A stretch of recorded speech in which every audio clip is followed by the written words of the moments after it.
Job, chapitre 37. Mon cœur est tout tremblant, il bondit hors de sa place. Écoutez, écoutez le frémissement de sa voix, le grondement qui sort de sa bouche. Il le fait rouler dans toute l'étendue des cieux, et son éclair brille jusqu'aux extrémités de la terre. Puis éclate un rugissement. Il tonne de sa voix majestueuse. Il ne retient plus l'éclair, dès que sa voix retentit. Dieu tonne avec sa voix d'une manière merveilleuse. Il fait de grandes choses que nous ne comprenons pas. Il dit à la neige, tombe sur la terre.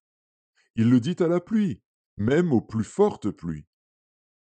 Il met un sceau sur la main de tous les hommes, afin que tous se reconnaissent comme ses créatures. L'animal sauvage se retire dans une caverne et se couche dans sa tanière. L'ouragan vient du midi, et le froid des vents du nord. Par son souffle, Dieu produit la glace. Il réduit l'espace où se répandaient les eaux.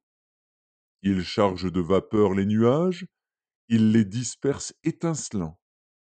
Leurs évolutions varient selon ses desseins, pour l'accomplissement de tout ce qu'il leur ordonne sur la face de la terre habitée.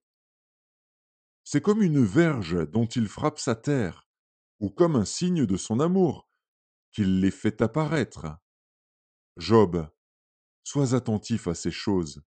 Considère encore les merveilles de Dieu. Sais-tu comment Dieu les dirige et fait briller son nuage étincelant? Comprends-tu le balancement des nuées, les merveilles de celui dont la science est parfaite? Sais-tu pourquoi tes vêtements sont chauds quand la terre se repose par le vent du midi?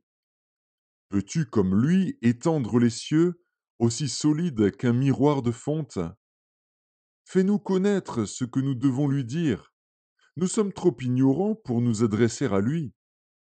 Lui annoncera-t-on que je parlerai? Mais quel est l'homme qui désire sa perte? On ne peut fixer le soleil qui resplendit dans les cieux lorsqu'un vent passe et en ramène la pureté. Le septentrion le rend éclatant comme l'or. Oh, que la majesté de Dieu est redoutable! Nous ne saurions parvenir jusqu'au Tout-Puissant, grand par la force, par la justice, par le droit souverain. Il ne répond pas.